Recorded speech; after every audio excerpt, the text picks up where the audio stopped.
आज हम आपको भगवान राम के विवाह के बारे में बताते हैं। ये कथा केवल एक विवाह की नहीं है, बल्कि मर्यादा, धर्म, त्याग, प्रेम और आदर्श भारतीय संस्कृति की अमर कहानी है। त्रेता युग में अयोध्या के राजा दशरथ के 4 पुत्र थे, राम, लक्ष्मण, भरत और शत्रुघ्न। इनमें श्री राम सबसे बड़े, मर्यादित, शांत स्वभाव और धर्म के साक्षात स्वरूप माने जाते थे। बचपन से ही उनमें अद्भुत तेज, विनम्रता और करुणा दिखाई देती थी। गुरु वशिष्ठ के आश्रम में उन्होंने वेद, शास्त्र और धनुर्विद्या की शिक्षा प्राप्त की। श्री राम न केवल शस्त्र विद्या में निपुण थे, बल्कि उनका हृदय भी अत्यंत कोमल था। उधर मिथिला नगरी में राजा जनक का राज्य था।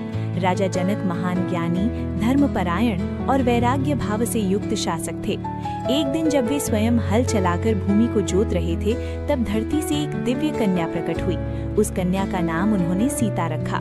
सीता कोई साधारण कन्या नहीं थी, वे माता भूमि देवी की पुत्री थीं। राजा जनक और रानी सुनैना ने उन्हें अपनी पुत्री की तरह प्रेम पूर्वक पाला।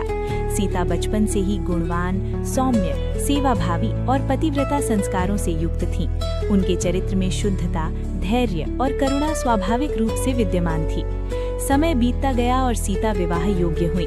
राजा जनक ने मन ही मन निश्चय किया कि वे अपनी पुत्री का विवाह किसी साधारण पुरुष से नहीं करेंगे, बल्कि ऐसे वीर से करेंगे जो धर्मात्मा हो, संयमी हो और अद्भुत पराक्रम से युक्त हो।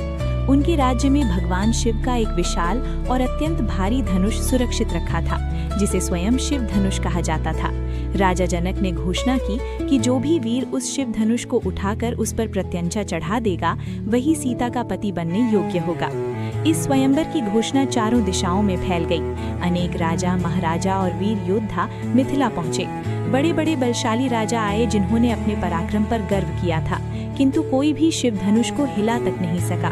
कई वीरों ने पूरा बल लगाया, परंतु धनुष अपनी जगह से टस से मस नहीं हुआ।